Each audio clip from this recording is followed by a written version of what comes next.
coming at you live, covering all things professional wrestling. A show by members of the Busted Open Nation. Welcome to the Nation's Corner. Here are your hosts, the Nation's Corner crew. What is happening, Nation's Corner family? I am your host, Tony Justice, and with me tonight, are the whole crew is here. The whole Nation's Corner crew is here. Well, there's not a the few whole missing, crew, but the show crew is here. So I want to introduce each and every one to you. First off, we have returning from. She looks very refreshed too. Returning from her vacation in parts unknown. I give you the one, the only, the great, the powerful Debhausen. How's it going, Deb?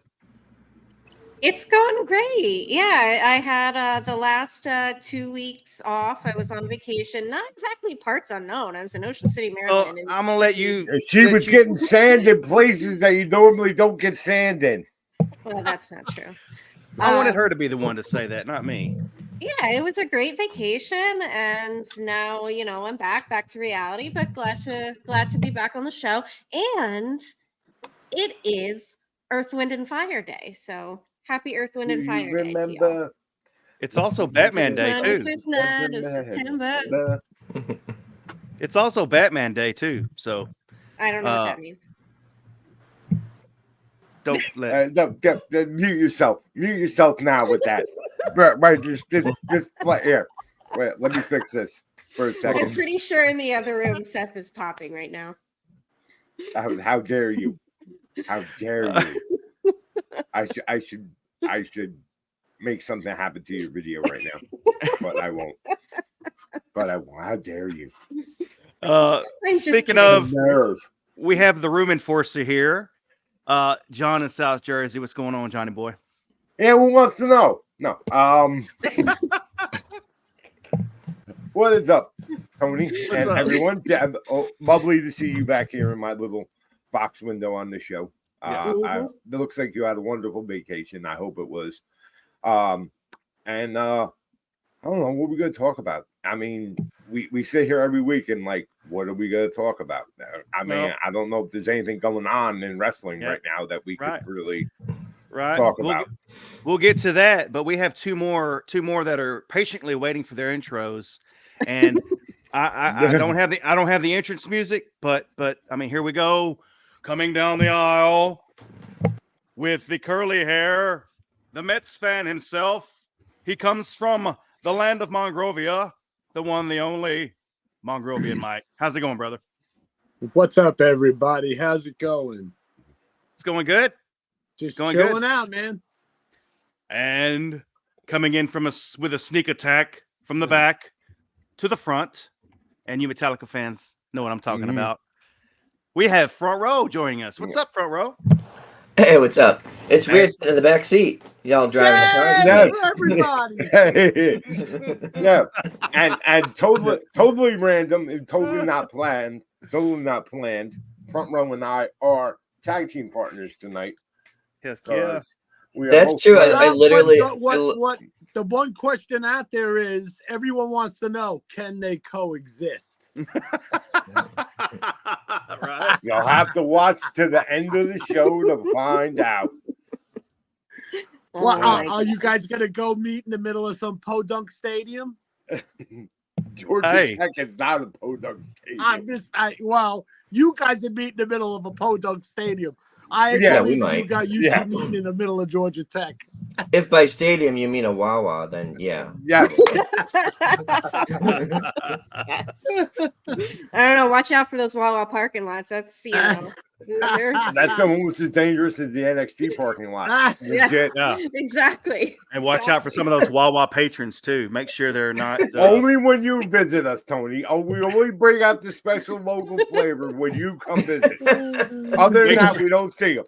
Make sure none of them are projectile vomiting on you. Well, that's like I said, only the best for our friends to come and visit. I think all the Bojangles attracted all the wackos for those WWF cups, so that's true. They might have gotten away from Wawa for a little while. Wow. Time warp. Okay. Well, Speaking of Georgia Tech Stadium, there was a little piece Hang of on, business hang that on, Tony. I'm sorry. We just started the show, and Neil is already talking about Julia. We just started, dude. He's just, Give you it- know give what? it a He's minute. just proud. Calm He's just proud down. he knows how to spell Calm a name. down. And also, real quick, RJ, Uh-oh. be wrong. Please. Bless your heart, RJ. is RJ going to get one? Oh my God! I thought that was reserved. because he's not entirely No, wrong. RJ. He's not entirely wrong. Okay. But There's he's not pros and right. cons to each, Yeah. but that statement is still incorrect. Yeah. Hey, I do like me some sheep, though. I have to say. I have to admit. I am a fan. I like I do as when well. there are That's what I like. when there is no I am Wawa there option, it is my second Several times weekly. choice. Yep. We Oh. drove from Charlotte out to Greensboro today, and we saw about 20 of them along the way. It's only an hour Oh, away. good. I have something to There's look plenty. forward to when I come down there.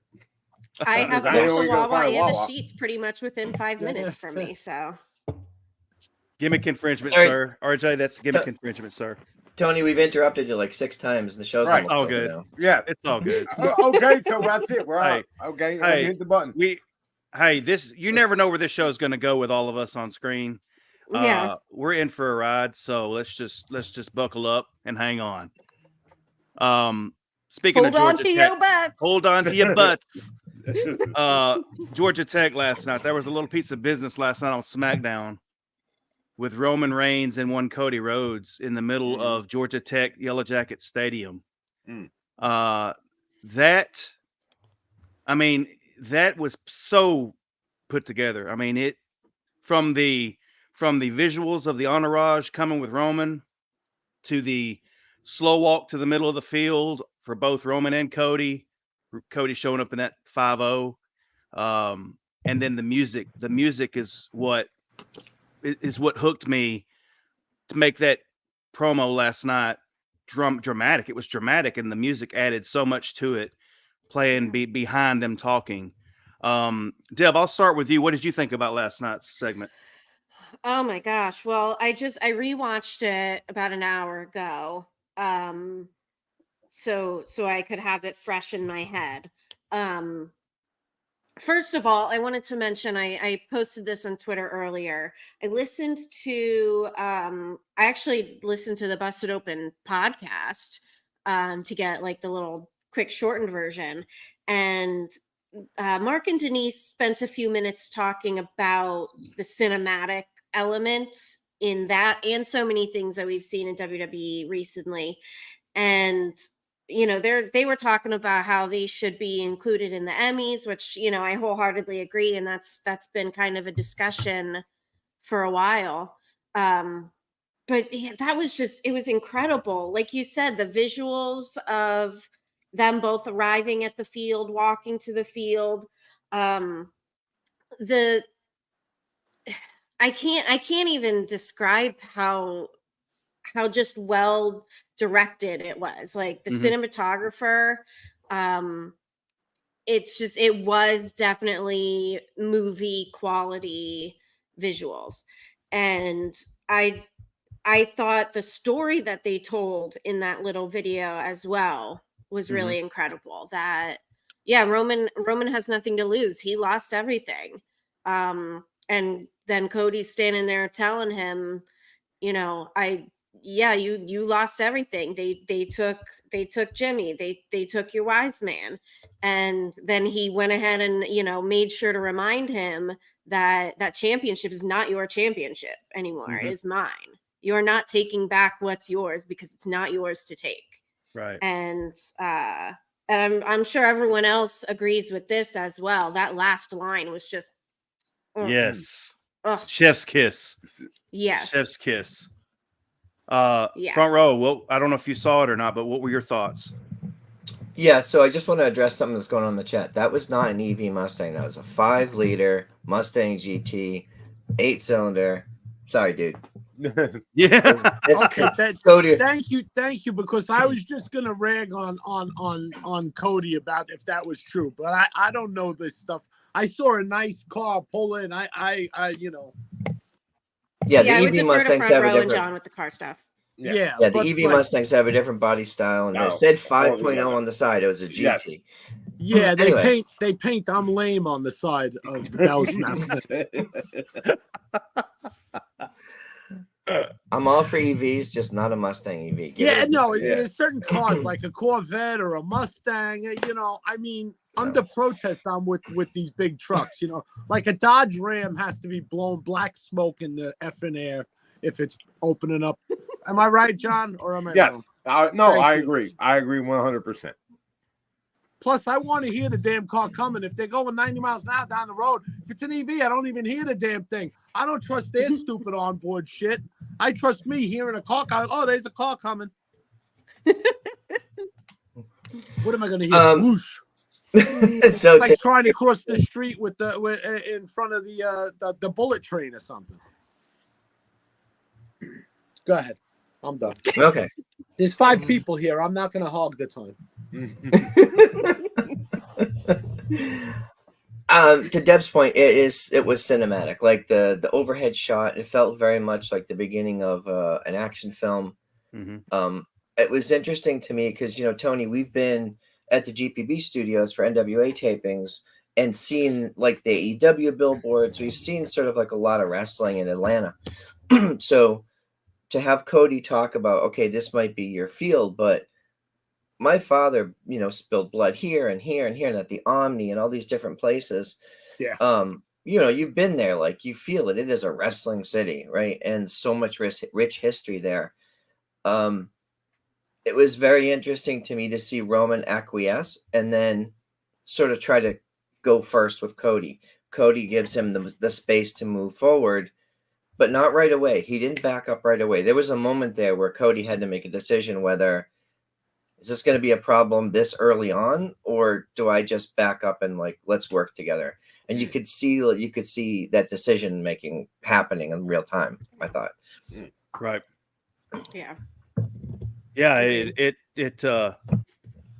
Cinema was attached to that throughout the whole thing. I mean, it just felt like a movie. Like I said earlier, it just felt like a movie.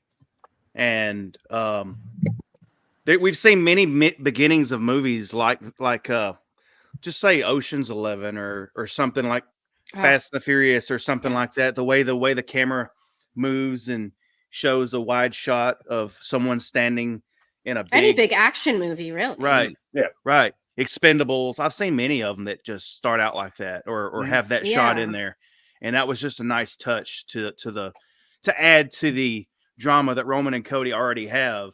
And then we were saying the same thing when The Rock was there, and the when he beat Cody down outside that arena in Chicago and held him over had that hand over his throat, holding him over the edge there. And it was raining the whole time. Cinematic stuff, cinematic elements. It's just amazing that it's just another. We say it all the time. It's another addition to an already amazing storyline that we've gotten for some time now. So, John, what were your thoughts, brother? Just echoing what everyone has said already. Sam Roberts is right. Everything counts. Everything matters.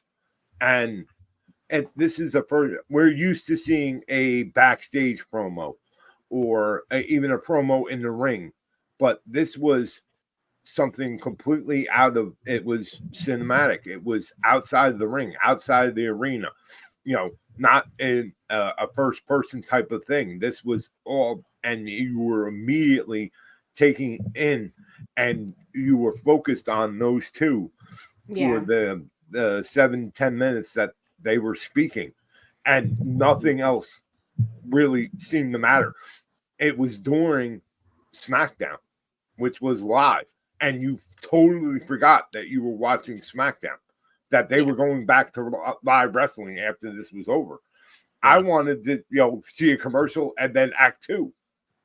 Yeah, honestly, I could give a crap about what was going on SmackDown, but again, everything matters.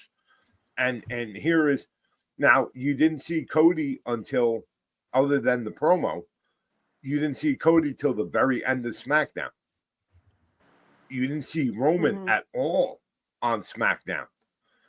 So that totally breaks from the traditional we have seen in the past, Roman always comes out the last 10 minutes of the show for whatever reason. Okay. Cody usually would open up a show with a big promo, and then you would see him at the end of the show. This was something completely different.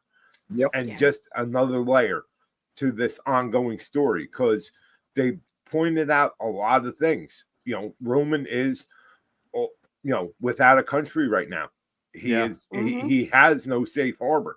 He has no place to go. He is truly on the island relevancy. He is absolutely on his own, and that's a very strange position for him to be in.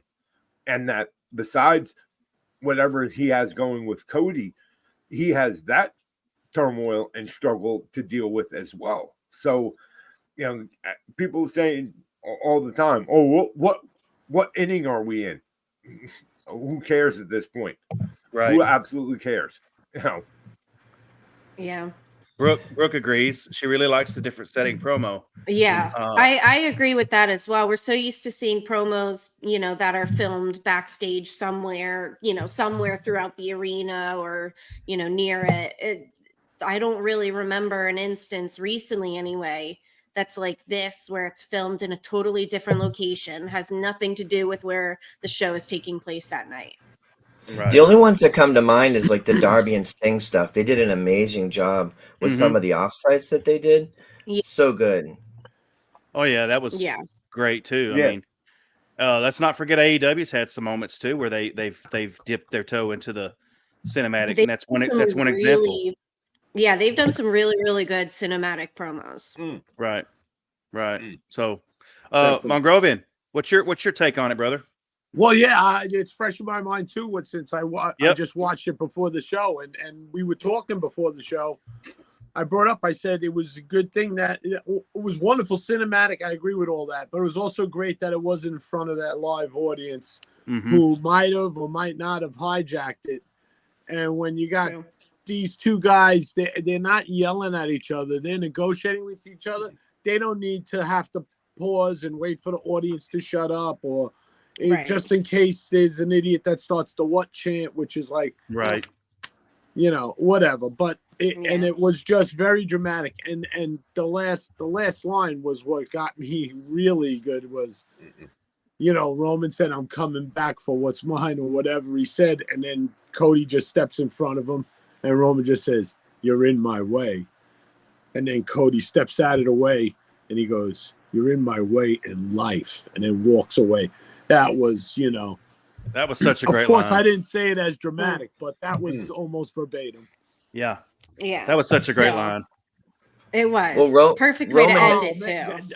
All right, John Bay's trying to get a certain phrase from me, but I told you, John, you should have shock and awe him at the beginning. You should have done it. I was going to go straight up Road Warriors on him. I was going to go straight up old school Road Warriors, but can't do it now. We've gone too long, but that's okay. It's funny though, Mike, as you're talking about the end of that promo, Roman historically has been for four years or so now has been ultra confident. He's been the guy in the room. He's been all that stuff.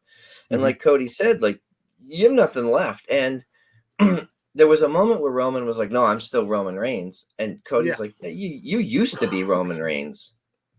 And it's almost like we saw, and I hate using real names, but like it's almost like we saw Joe come out and go, "Fuck, you're right." Like, there was a moment where Roman Reigns was kind of gone and we just saw the person. And in that moment when he's walking away going, "God, you're in my way." Like, it was like, I can't get back to being Roman Reigns because of you. Yeah. Right. Yeah. Right. Yeah. Roman is actually I'd say the past few weeks, we've been seeing a vulnerable side to Roman because he doesn't have the Ulafala. He does not have the title.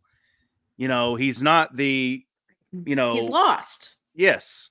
And he's vulnerable. And when Cody comes in, when Cody comes in the ring with him, Roman starts out and if you've noticed it in the segment last night too, he starts out just stoic and confident, talking about, you see where you're standing. This is mine. Everything your eyes see is mine. But then Cody, all he has to do is say one thing about, well, it's not yours anymore, or something that way. And Cody has this little snarling look when he talks now. If you've Yes. noticed, it's kind of a heelish. It's I'm seeing it as a heelish kind of thing. But I because think confidence. last week when Cody when Nick Aldis was putting the match together, and Cody's first answer to Nick was, that's a Roman problem. I'm done with it, and walked away. Yeah. Well, in my mind, that's not what a babyface does, So we're starting to see a little bit of, I don't know what the right word is. Front row could probably correct me, but it's a little bit of depth of character for Cody. We're not just seeing the kissing babies and everything from Cody. Now we're starting to see another addition to his character now, and it's starting to kind of be a little bit dark. Would that be the right word? I see what you mean. Like, it's almost like Cody's been this uber babyface. He's been this like superhero of the story. But when you start coming for him, like really coming for him, he's like, remember who I am. Mm-hmm. Like, Right. I went out there and I killed it on the indies. I killed it in Ring of Honor. I started AEW. I did all this shit. I didn't do all this stuff to get here just to lay down for you. Right. And you're right. It's almost like you saw a very serious side of him go, oh no, wait a minute. Now you're attacking my family's legacy, and that ain't happening. Yeah, I definitely felt that too. Not like a villain turn, not like as a heel or anything, Right. but definitely a more serious, layered. Right. Oh shit! He needed to remind everybody, like, I beat you. Yeah. Like, you used to be the guy, but I'm. All Right. due respect, but I'm the guy now. Right. And To me, it's the confidence in power. Mm-hmm. It's he is the guy, he is the champion, he is the one on top, he is the face of the company, and he knows it. He's not just chasing anymore. He is it. Yeah. And Deb, were to you get- quoting Pantera? A new level of Maybe. confidence and power. I knew I that. think Yeah. Hey, while we're still talking about the bloodline, how about the beginning of SmackDown with the bloodline walking into security? Oh yeah. That was funny. Yeah. Yes. Jacob Yeah. Fatu is walking mayhem, and I fucking love Oh it. yeah. Oh Yes. God. That happened. I was like, why are they I- walking through security? Like they don't walk through security. I picture the TSA agents shitting themselves, Yeah. which is funny.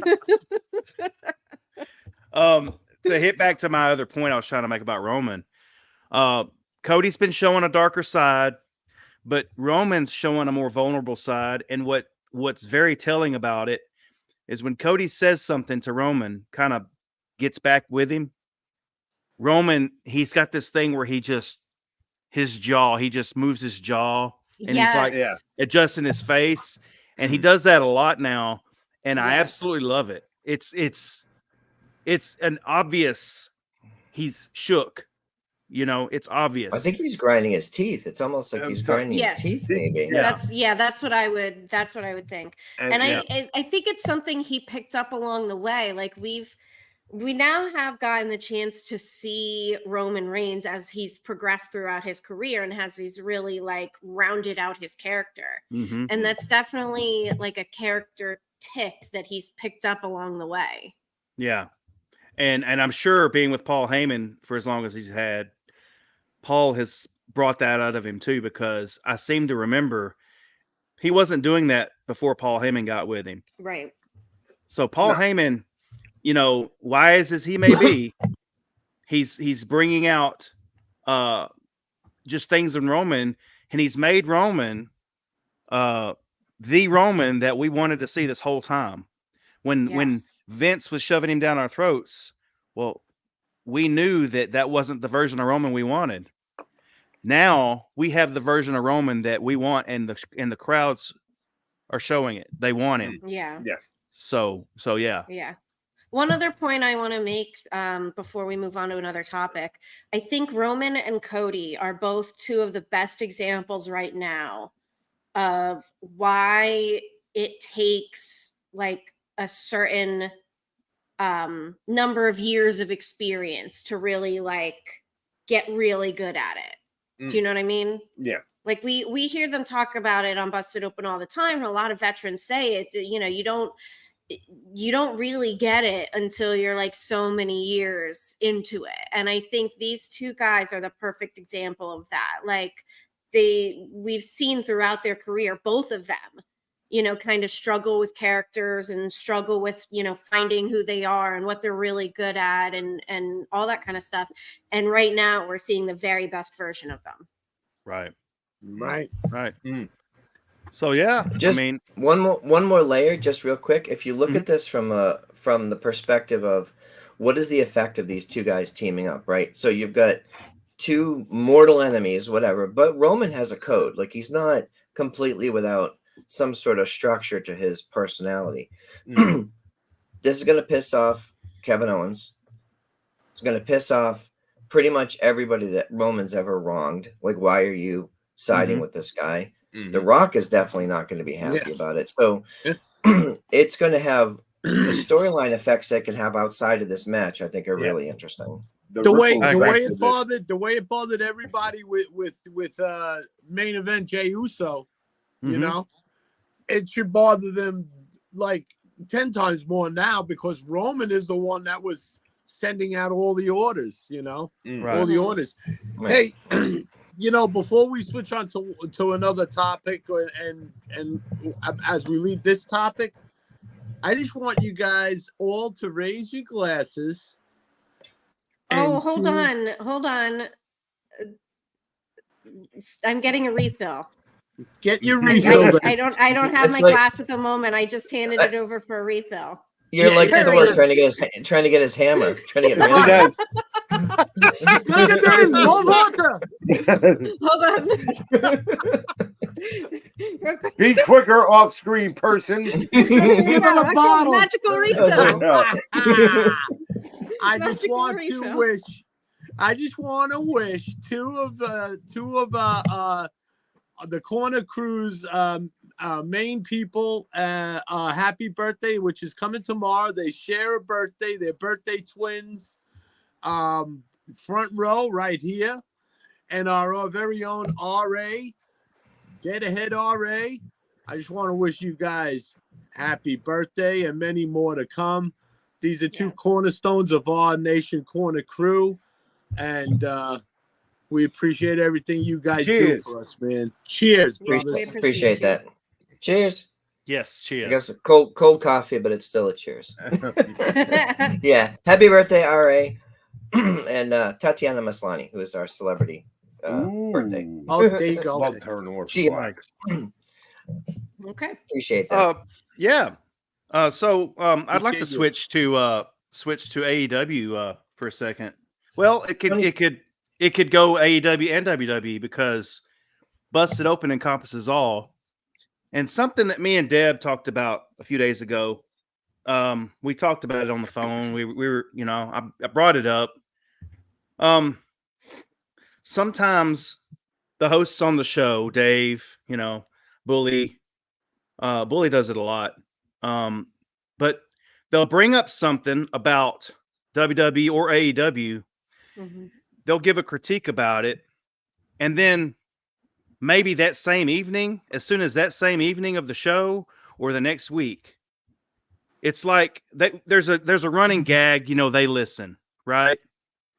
But I feel like, in my opinion, that Busted Open has their finger on the pulse of, and they should, because they're all Hall of Famers in my book, including Tommy. He's a future Hall of Famer. He'll be there shortly. But they've been around the world in the business, and they know what they're talking about. Yeah. And so they it's like they'll speak something into existence, I guess is the right way to say it. And it adds to WWE and AEW programming. And I just feel like it happens more often than we think. Deb, what do you have an opinion on it? Yeah, we were talking about it the other day, and you know, for the first time, I actually typed something in my notes that we discussed throughout the week. Yeah. We're always What? saying, write that down. Yeah, I'm like Van But yeah. Wilder. Write that down. Yeah. Right. But yeah, we were talking about I think we got started talking about it regarding the Bryan Danielson and Nigel McGuinness feud. But in so many other instances, it feels like we see this where Busted Open talks about a certain topic, or one of the hosts throws out an idea of maybe how they see a story going, or something they'd like to see. And the perfect example is when Bully made a note of that Swerve wasn't kind of featured on the Yes. show on the poster like he Mhm. should have been as a champion. And later that day, AEW put out a new graphic with the show, with the the match cards and everything, with changes made to how Swerve was featured on the graphic. So there's so many things like that that it definitely feels like Busted Open has kind of carved out this very unique position for themselves, that they're not only being a really good program for the fans to listen to and people in the business to listen to, but they're also kind of actively just giving pointers and critiques, and this is from our experience on how you can improve things to make it better. And yeah, I think that was very obvious the past week or so. Yeah. I mean, it Busted Open's #1 with a bullet for a reason. And they prove it all the time. And I think that we've seen Dave, get involved with TNA wrestling, Mhm. with the Bully and Tommy feud. And I mean, Dave's influence is everywhere. And what Dave talks about is everywhere. We just saw a Yeah. Heels season 3 sign in the audience last night on SmackDown. Shout out to Zito. Put a Yo. pin in that. I want to talk about that afterwards. Yeah, go ahead, Yes. front row. Go ahead. No, okay. So, speaking of Busted Open, like they've done an incredible job promoting Heels ever since Heels was announced to come on, was dropping on Netflix. We saw Mike O'Malley and Chris Bauer and Kelly Berglund and the whole cast. Andrew Ludwig was on. And Stephen if Amell. you don't, Stephen Amell, of course. And Mhm. for those of you that maybe only listen to the interviews, go onto Busted Open's YouTube channel and watch the videos that they've posted. Not all of them are up there, but most of them are. You have to watch the interaction between the actors and the talent, whether it's Bully, Tommy, Mark, whoever it is. Just watching them interact as they're talking about wrestling is really interesting, because you can see Bully sort of gauging, like with the Chris Bauer interview, he had an incredible amount of respect for the business. But when you watch Chris and Bully going back and forth that you don't hear on the radio. So I would recommend that. And make sure you're super active on social media with the hashtag Heel Season 3, because, a lot of those people are awesome in the fact that they're promoting this thing so long after they actually made it. And now that it's on this massive platform, we might actually get a season 3, because I need to know what happened. Yes. Right. Oh, for sure. Yeah. We need to know. We need to And know. shout out And to it our seems, buddy Mike O'Malley. yeah, I love Yeah. Mike O'Malley. As a 90s kid, I adore Mike O'Malley. From Nickelodeon Guts to Yes Dear to Glee and now And- Heels. I love this guy. And Yeah. speaking about Yes Dear, man, he replied to me on Twitter the other day, on X the other day. And he's Yeah, like, he "Yeah, I'm replied on working on Chad's it." And post. the problem that it hasn't been out there was because it was before all of the streaming rights and everything, and they have so many songs that they have to work shit out. Yeah. But I'm hopefully pretty sure someone will give Scrubs money. went through the same thing. They had 6 on- seasons, so they're definitely past the magic mark of syndication. So Oh yeah.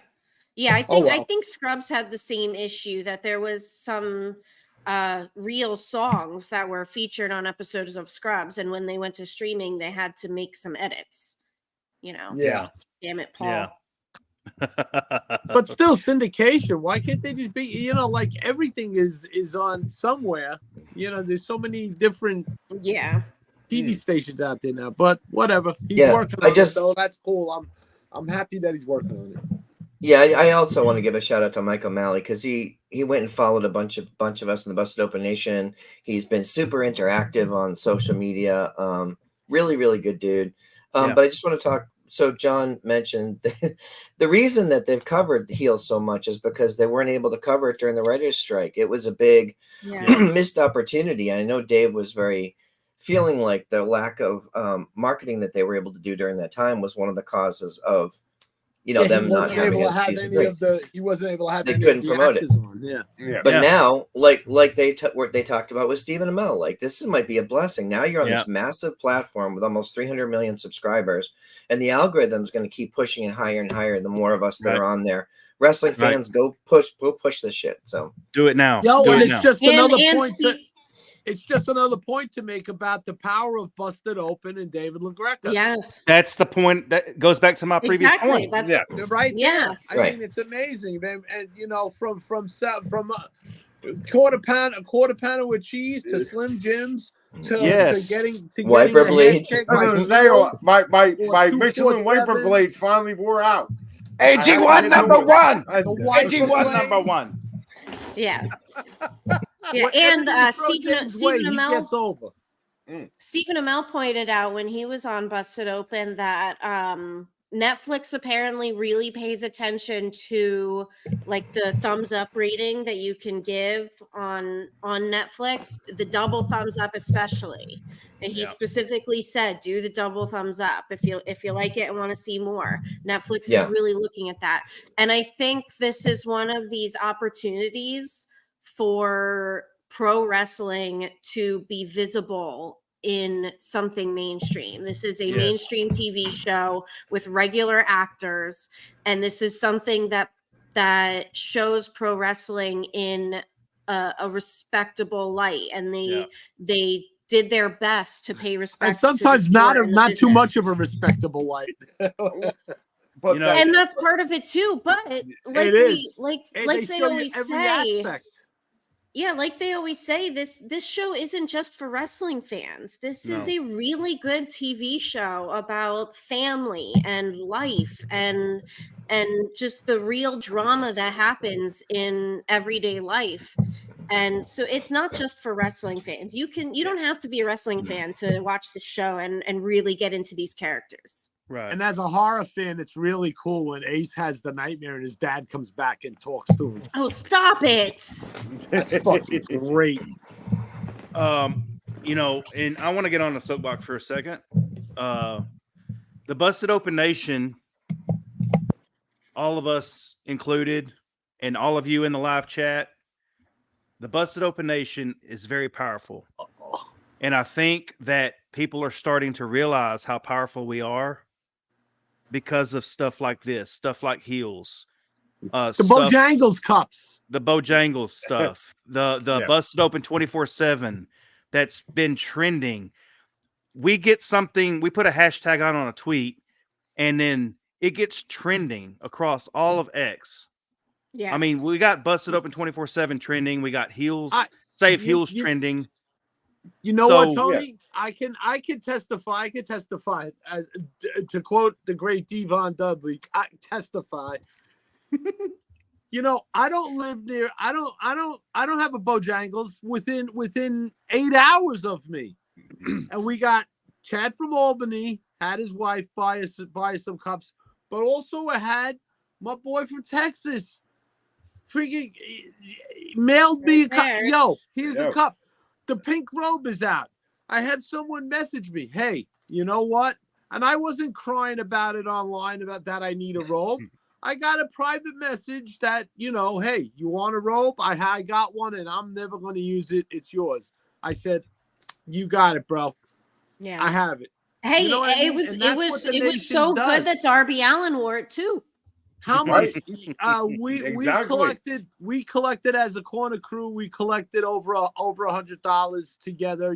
All of us, we're not all made of money, like front rows, but we just kidding, front row. We have front row works his effing ass off, and that's just a shot because he has to have that bougie front row name.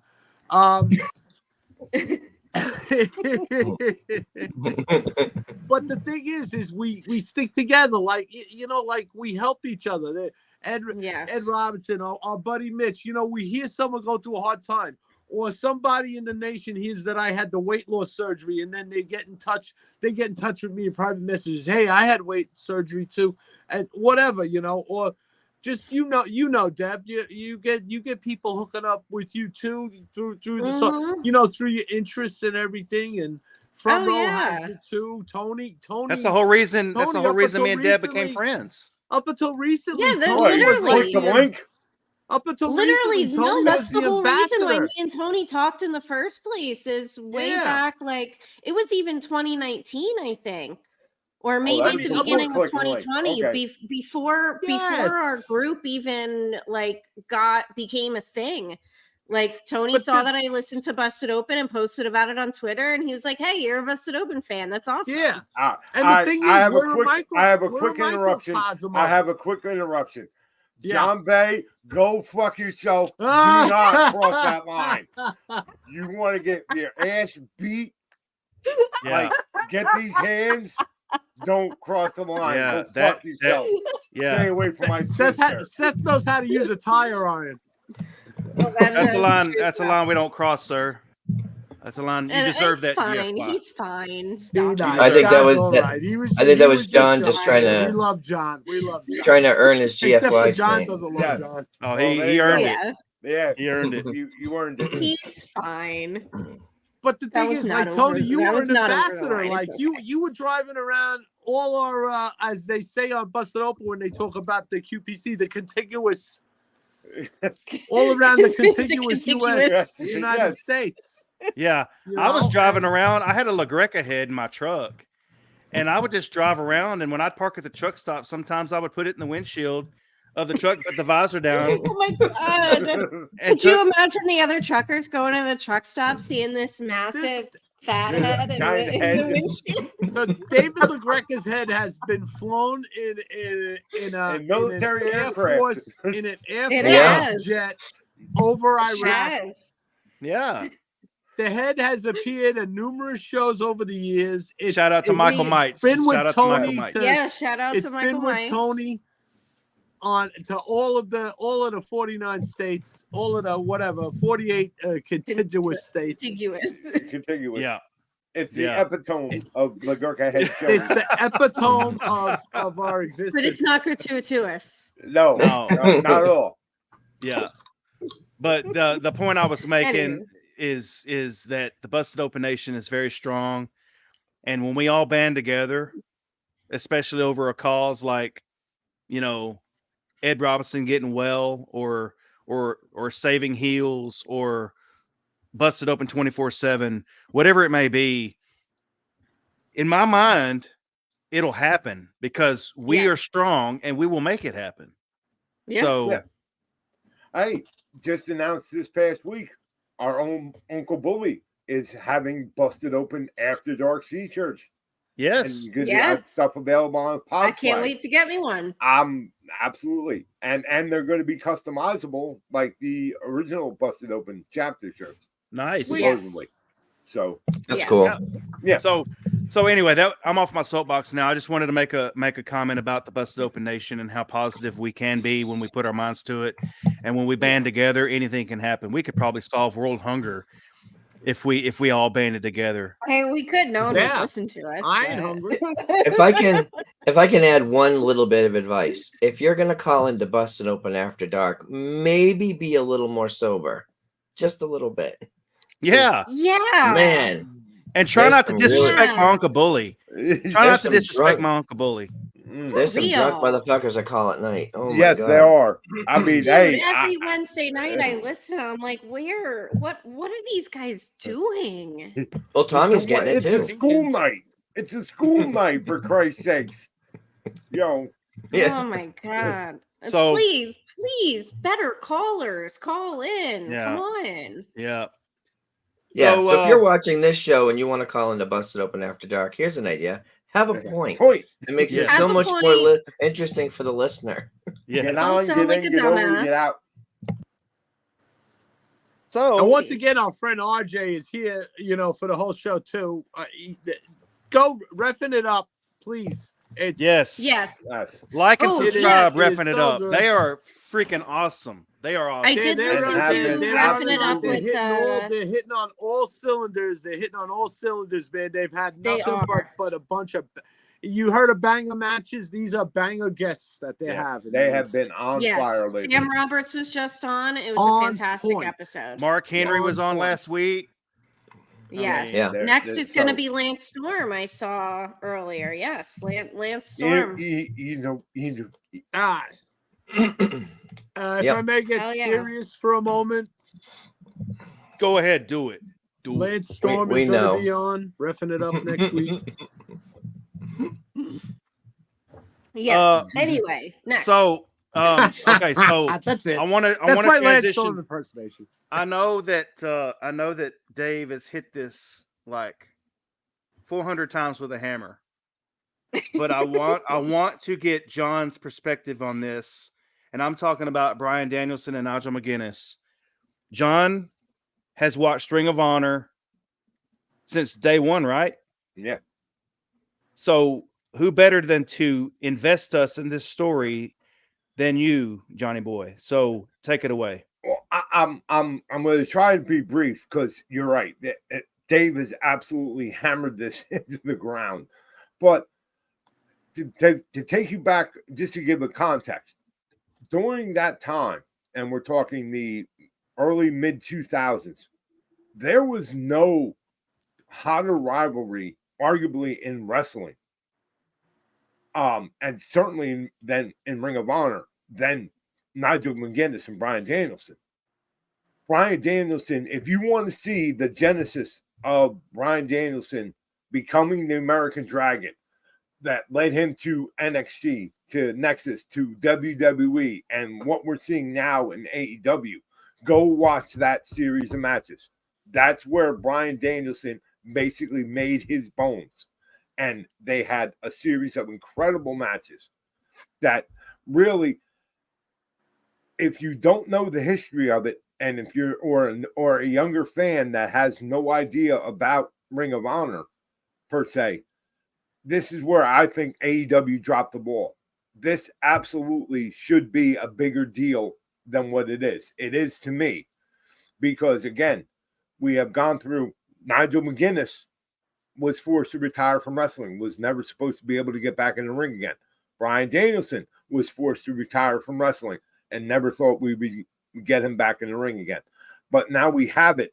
And here's this beautiful golden opportunity to tell an incredible story and finish out an incredible story that they're just not capitalizing on. They're just,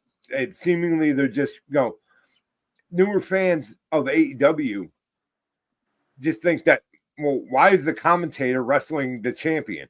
Right. And there's way more to it. Absolutely way more. And it should be a bigger deal. I'm still excited to see it because this is something we never thought we would see happen. But absolutely, if you are not a member of Ring of Honor, it might be worth the $10 for 1 month to go watch the series of matches on Honor Club. Yes. Go look on YouTube. There's plenty of examples of these matches that these two had. And you were looking at you don't see Bryan Danielson now. You see Bryan Danielson as this young lion that you look at and say, this guy could be something. And Nigel McGuinness at that point, at the very absolute top of his game. And it's just a beautiful thing to watch. And like I said, I'm not going to go into, Dave Randon and Raven enough about it. But absolutely. Yeah, he spent 2 weeks yelling about it. Yeah, absolutely. You know what, John? I have like 2 points for you. But one point is we've heard Nigel for months. I mean, like we were like, wow, lucky Nigel can't rap, right? I mean, like a year ago we'd hear Nigel since he started in AEW. The clam digger comments and all that. Yeah, and another thing is all it takes to get people invested is one good promo from Bryan Danielson. You know, that's what we need. still need if that. he comes out and hits that one good promo, that will get us there. Yeah. You know, if he brings, he And calls back to all of the bullshit that Nigel's been saying, and now he's Mr. Big Mouth. And also, John, Ring of Honor, the Honor Club.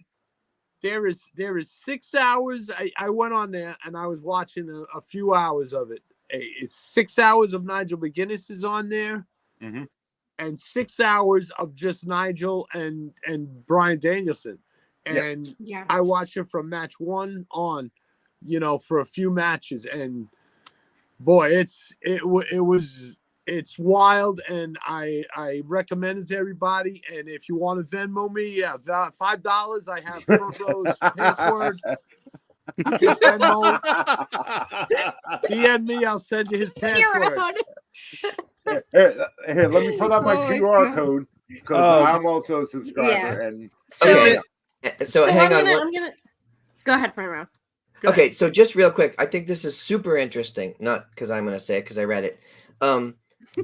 John, you said that Nigel McGuinness was forced to retire due to injury. Mike, you said the same thing. That's the narrative that we've heard all these years, right?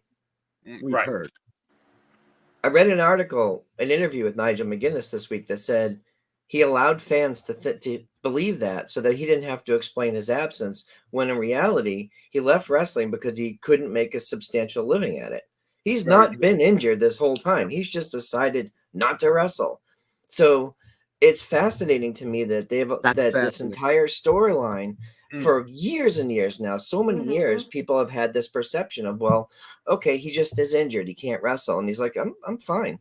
I don't want to wrestle. So now you know what I'm thinking? I mean, when just a few months back, he was a heel, Danielson, and he was still talking shit about him. He should have jumped down and smacked him, and everybody would have been, oh my God, that guy, he's not clear. You would have been as like if he attacked Taz, you know? Hey, but that wasn't the right time. That wasn't the right time. I know. I think, it's just fun. So I think that is quite interesting, and I saw the same thing online as well. And I think that paints even more of the story to us, and kind of along the lines of the video package that we did see on Dynamite, is that, you know, there's a certain level of jealousy and animosity because Bryan Danielson was able to make a really good living in professional wrestling. He went to WWE. He became a champion. He was at the top level. He had met a beautiful wife there, had, beautiful kid. And I think that is showing the jealousy that there is, like, hey, I wasn't injured. I just stopped because I wasn't getting hired at places. And this guy did. And look at what he became. Yeah. And if you really think about it, it is, I know Tony Khan kind of mentioned it on his interview. And it is kind of something you do have to pay attention to the subtleties. And I know not a lot of people pay attention to the subtleties, but this is something that it is there. For over a year, we've been hearing Nigel talk shit on Bryan Danielson. And, if someone was curious, like, why does Nigel hate Bryan so much? You might have looked it up and kind of saw, oh, they have history in Ring of Honor from years and years ago. Yeah. But not a lot of people are really willing to kind of take it upon themselves to learn about the history in pro wrestling. Yeah, YouTube it, bitches. Yeah. There's really, there's only a small percentage of like nerds like us who are going to spend our free time just looking shit up online and reading about the 20-year history of this stuff. And, so many people aren't really used to having to do that. They're used to just watching the weekly show and getting it told to them. Yeah. I do definitely agree with Dave that the story has to be told on TV, but there is a certain element like, hey, if you're curious, you can find the information yourself. None of this should be a surprise because, and someone in the chat said, Nigel's not ready for this match with Danielson. Nigel literally said on Chris Van Vliet like a month ago that he's been training for this match since January. And this is before the match was even announced. He's like, I've been back in the ring forever. I've been back in the ring since the beginning of the year. And we hear people like on Busted Open this week, like Thunder talked about, he's practicing every week. He's rolling around. He's doing all the stuff. He's training all the time. So this isn't like, these people don't just decide, hey, next week I'm going to have a pay-per-view match with Bryan Danielson. It takes a long time to prepare. And I think he's a guy who probably knows how to prepare for that type of match. Right. Yeah. And isn't Nigel McGuinness a commentator on Collision? Yeah. Yeah. Which is coming on, which is coming on in a few minutes. Hey, so I expect we will get something tonight. We may get something tonight. So I stay tuned. Expect we will. And that's also another thing, a lot of people, even Dave said it, that, show me the story on Dynamite. I don't want to see it on Collision. It has to happen on Dynamite. That's your big show. Well, if you don't have the interesting stuff happening on Collision, what's the incentive for people to watch it? Everybody knows viewership is way down. In order to incentivize people to actually watch the show and tune in, you have to have important stuff happen on the show. Yeah. And Nigel's on Collision. Right. Yeah. Yes. And it is the go home show for Grand Slam. So there's that other aspect. So I just wanted to quickly point out Fletcher in the chat says if you're a wrestling fan, you know about Danielson and Nigel. I will say just for me personally, yes, I'm a hardcore wrestling fan now. But I wasn't until just a few years ago. I wasn't aware of Ring of Honor until just a few years ago. So yeah, I might be aware of this stuff now, but I wasn't watching Ring of Honor 20 years ago when this happened. So I never saw Ring that. You don't know. You don't know what we went through. Really, like the first time I had heard of Ring of Honor probably was when Danielson was on WWE, and there was just chatter of, he was a big star in Ring of Honor, but I didn't know what that was. I didn't know where to watch it or anything like that. Yeah. Social media wasn't really as big as it was at that time. I really only got hardcore into this stuff, within just the last few years. So even me as a hardcore, I watch 25 hours of wrestling every week. I didn't watch that back then. Yeah. What's funny is I only got to see Ring of Honor. I only watched Ring of Honor when they were here in Charlotte, and they would come here to the Cabarrus Arena pretty frequently to do TV tapings and pay-per-views. But the only time I saw Ring of Honor was literally live. I didn't ever watch it on TV. Yeah. So like everybody has their own thing, right? So. Right. Yeah. Right, GFY Sinclair, GFY. I still have scars. I still have scars. I still have scars. Anyway, so I think we're gonna go ahead and end the show tonight because Collision is coming on as we speak. So Johnny Boy, we need to see the great promo that's about to happen. Johnny Boy, how can people find you on the socials, my man? At Twisted Metal Fab on the X and the Instagram, and of course follow the exploits of the most dangerous weapon in professional wrestling. Of course, I am talking about the Ass Kicker 9K. Follow that and his exploits on Instagram at Ass Kicker 9K. And of course, thanks, Dub, as always. Hashtag Nation's Corner on location. Myself, Mongrovian, and Too Sweet Neil will not be part of the show next week. Why? Because we are going to see NWA live in Long Island. So stand by for pictures and hilarity from that. Also, Nation's Corner on location, we're going to be taping two interviews this week that will be released later on after they are recorded. So looking forward to that. So good things going on with hashtag Nation's Corner on location. And who knows what'll happen with the Nation's Corner on location crew at the NWA show either. Yeah. True. Shout out hashtag NWA fam. And speaking of hashtag NWA fam, front row, my man down there, me and him attended a lot of NWA shows, especially him and Shannon. Oh, we're name dropping the fuck out of front row there. Name dropping the fuck out of them. We're getting all the good comps. Front row, how can people find you on the socials, brother? I'm PW Front Row across all the socials. Make sure you go and follow. Make sure you use the hashtag Heel Season 3. Busted Open 24/7. Let's keep everything going, man. Powerful group. Yes, sir. It is. Yes. It is. Mongrovian Mike. How can people Hey. find you on the socials? At Mongrovian Mike, just look for me there. I'm there. I don't do anything. I just shout out to my beautiful grandson. I love him. He was over today, so I got to hold him today and give him kisses and hugs. And yeah. More shots of the grandbaby. Less of you in them pictures. there is less of me. Yeah, but there is. But not in the Yes. same frame as the grandson. Yeah, I know. There's about 20 pounds of ugly above hooked on the shoulders here. Yeah, so. Awesome. Deb, how can people find you on the socials? At that so debonair on the Twitter machine and the Instagram, and I have a new link. So in the bios of both of my both the Instagram and the Twitter machine, I have a new link. So click the link and look at Click it. the link. There you go. Click it. That's right. Click the There you link. go. Good deal. And I am Tony Justice. Yeah, nobody. And cares. you can find me at Tony Justice GFY John. You can find me at Tony Justice AJFA.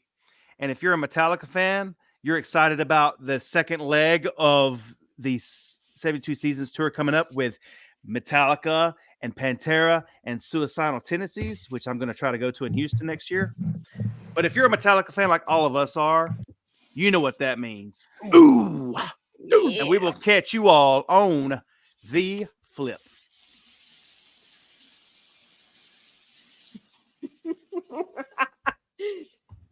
Cue the guy running the board. Hello. Hello.